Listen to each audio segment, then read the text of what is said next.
So, let me ask you a question. Are you mentally prepared to survive a major disaster? I was working on this disaster site in Florida one year, and I met this amazing family there. They were helping out at one of our shelters, feeding people, struggling to recover from this major disaster. This family was amazing. The mother and daughter were working at the food bank, at the food table, feeding people, helping people to recover from this major disaster. They're smiling and keeping people up. The father was working at the loading dock, loading off the trucks and in the staging area. Even their 5-year-old kid was upbeat and working, helping kids have fun and playing. The communication level between this family was amazing. They were able to communicate correctly and articulately with each other. It was truly an artist thing to watch. One thing amazing with this 5-year-old kid, when the levee finally broke and everybody was panicking, this young 5-year-old boy started a chorus of row, row, row your boat gently down the stream. It was amazing to see. All the kids started, because they were starting to panic when the levee broke. But now they were calm and everyone was singing along. I thought that this family had come from a long ways to come work at the shelter. And I was very encouraged by the thought that this family had come out and helped people. But it actually was not true. The family had come from less than a mile from the shelter, where their house was devastated by this massive flooding. The sheriff had knocked on their door and said, "You have 15 minutes to leave your house." They had prepared for this. They had plenty of preparation. They had prepared for this. But even so, that was very stressful. So, these family looked at this thing and said, "Hey, how can we..." They were able to only grab one bag each and get in their car and get out. They had 15 minutes to get out of their house. Their house was destroyed. The young boy had lost all his toys. The young daughter had lost all her clothing. Her mother had lost her home-based business. Her father's business was destroyed down to the foundation. Even their church was totally destroyed. But yet they kept a mindset that helped them work through this. What makes somebody survive a disaster better than someplace else? In Tom Hanks' movie, The Castaway, his character survived on a desert island alone.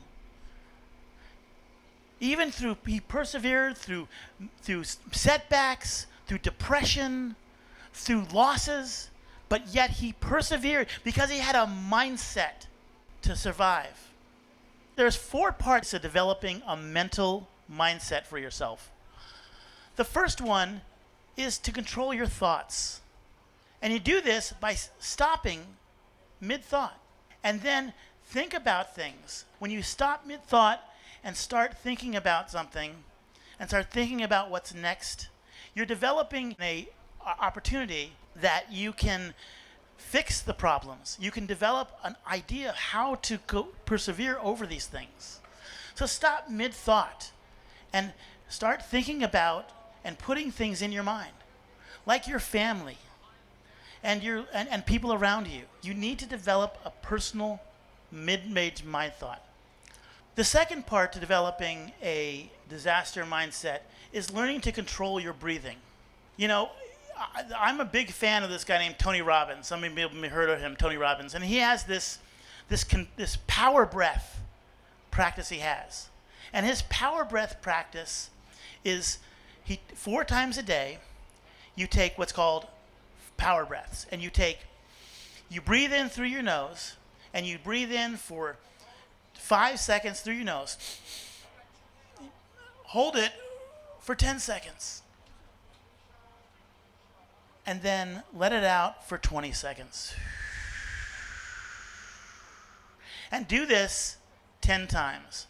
If you do this, if you develop this personal mindset, develop this personal breathing aspects, and develop ways to breathe it. You know, when I was in the army actually did this study, and they found out that soldiers in the field, when bombs were bursting and people were shooting at them, they were stressed. Who would have thought that you were stressed when you were in a major battle? But they discovered that if their soldiers took a few moments to control their breathing, it put a calmness into them, and they were much more able to persevere. And they saw a drastic reduction in how many soldiers were injured in battles. So you got to learn to control your breathing. Next, we're going to talk about developing a personal mantra. I'm a big fan of His Holiness the 14th Dalai Lama. I've also studied with Deepak Chopra down in Carlsbad. And one thing that they teach you, and they teach this in the army too, is to have a personal mantra. Now, a personal mantra doesn't have to be complicated. You don't have to have this big long speech. It can be a simple word, as simple as survive or live, but have a personal mantra. And say that personal mantra over and over again. And by doing this, you'll tend to see some clarity in where you're going. You'll be able to understand and see things in a different way. The last part of having a mindset is to focus on loved ones. When you focus on loved ones, it clarifies where your priorities are. When a disaster happens, a lot of us times we're in a panic stage. We're sitting around and this thing has happened to us. This catastrophic event has come to us. And we are now in a panic mode. And if we're in a panic mode and our children and our family sees us in a panic mode, that will transfer to them. And they will be in a panic mode. But if we focus on our families and put them in our mind and calm down and relax, and we are focused on that, that gives us a goal to set to. And by doing that, that will percolate to them. They will see that you're calm, and they will become calm because they look to you. The next step is going to be on disaster goals. And there's 3 types of goals: short-term, mid-term, and long-term.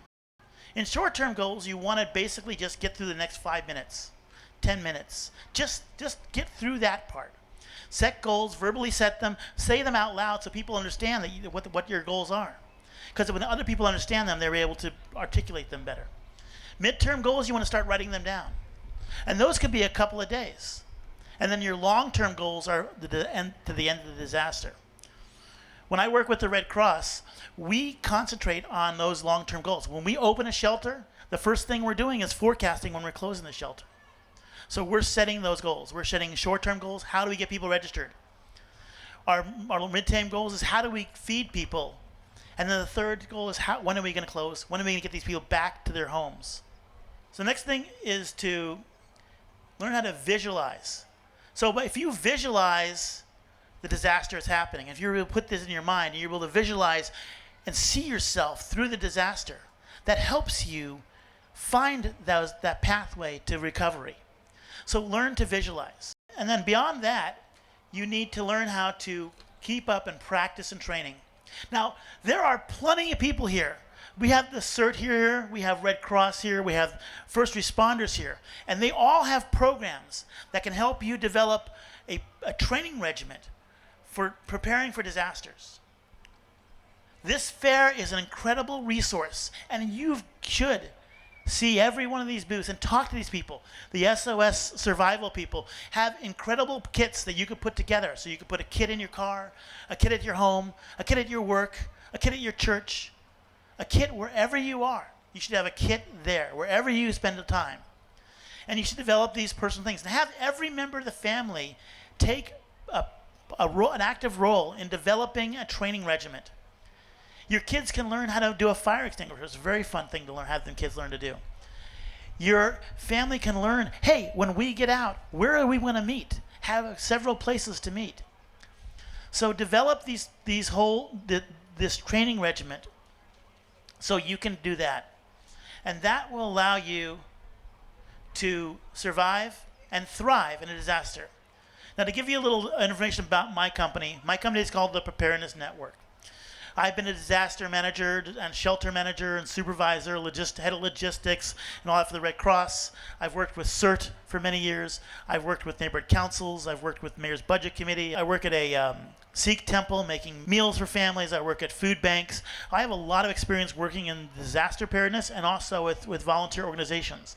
So we do three things at my company. The first one we do is we help companies learn how to create a culture of service so they can give back and have their employees give back.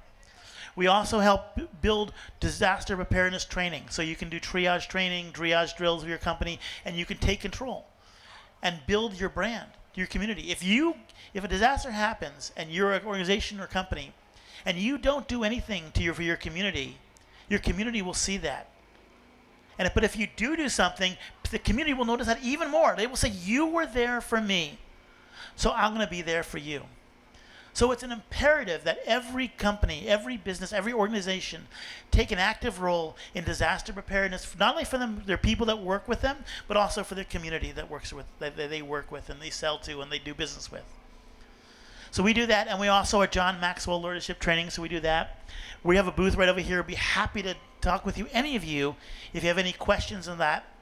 And I so much appreciate all of you today. And again, I'm Jeffrey Weiss with the Preparedness Network, and I thank you for your time today.